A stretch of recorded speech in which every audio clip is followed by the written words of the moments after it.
రాజకీయాల్లో కనుమరుగైనటువంటి కమ్యూనిస్ట్ పార్టీలు తప్పితే ఇటువంటి చౌకబారు వ్యాఖ్యలు, ఇటువంటి దిక్కుమాలిన ఆలోచనలు వేరే పార్టీలు చేయవు.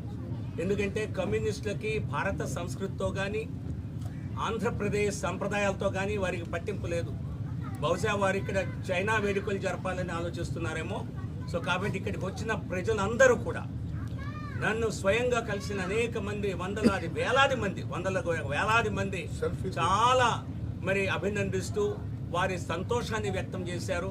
మరి ఇంత చక్కని వేడుకలు జరుపుకున్న సందర్భంలో ఈ మరి రాజకీయాల్లో కనుమరుగైనటువంటి పార్టీ, నిజమైనటువంటి ఇటువంటి తప్పుడు పనులు చేసేటువంటి కమ్యూనిస్టులు, చిన్న నాయకుల దగ్గర నుంచి చిన్న ఉద్యోగాలు చేసుకునే వారి దగ్గర నుంచి డబ్బులు వసూలు చేసుకునేటువంటి కమ్యూనిస్ట్ పార్టీలు మాపై ఇటువంటి ఆరోపణ చేయటం దుర్మార్గం.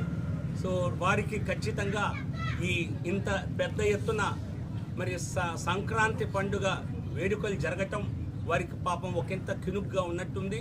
వారి బాధని వారి వరకే పెట్టుకుంటే మంచిది, లేదంటే ప్రజలే ఇటువంటి వ్యాఖ్యల్ని తిప్పికొడతారు.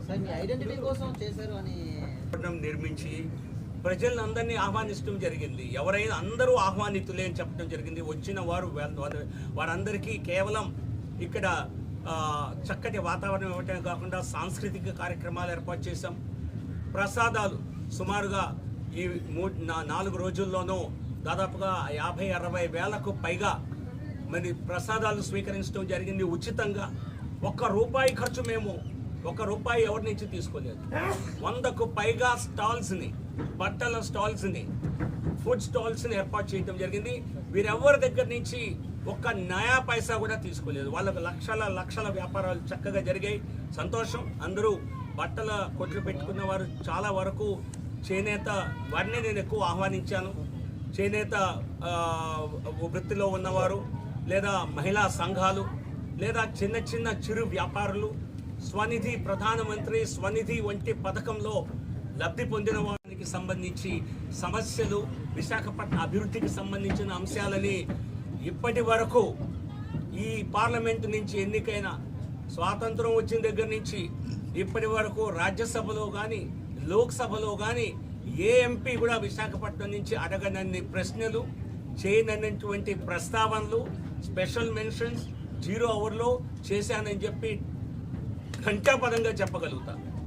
కావాలంటే ఎవరైనా దాన్ని కౌంటర్ ఇచ్చే అవకాశం ఉంటే తప్పనిసరిగా చేయండి. ఇదంతా పబ్లిక్ రికార్డ్.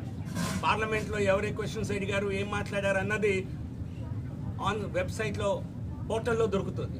సో ఇక్కడి నుంచి ఎంపికైన ఎవరు ఏ ఎంపీ అడగనన్ని సమస్యలు, ప్రశ్నలు, తీసుకోనన్నటువంటి అభివృద్ధికి సంబంధించిన చొరవలు, దీని వెనకాల కూడా ప్రధాని నరేంద్ర మోదీ గారు మా అందరికీ, రాజ్యసభ సభ్యులందరికీ చేసినటువంటి ఒక దిశానిర్దేశం ప్రజల మధ్యలో ఉండాలి. రాజ్యసభ సభ్యులంటే కేవలం పార్లమెంటు వరకే పరిమితం, పార్లమెంటు బాధ్యతల వరకే పరిమితం కాకుండా ప్రజల్లో సేవ చేసే కార్యక్రమం చేయాలి అన్నటువంటి ఆలోచన ఇచ్చిన రీత్యా ఇటువంటి కార్యక్రమాలు చేపట్టడం జరిగింది.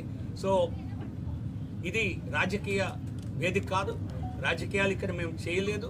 ఖచ్చితంగా ప్రజలు మంచి పని చేసేవారిని ఎవరైనా, ఎటువంటి నాయకులనైనా ప్రజలు మెచ్చుకుంటారని, ఆశీర్వదిస్తారన్నటువంటి ఒక ఆలోచనతో మాత్రమే చేశాం. తర్వాత భగవత్ సంకల్పం.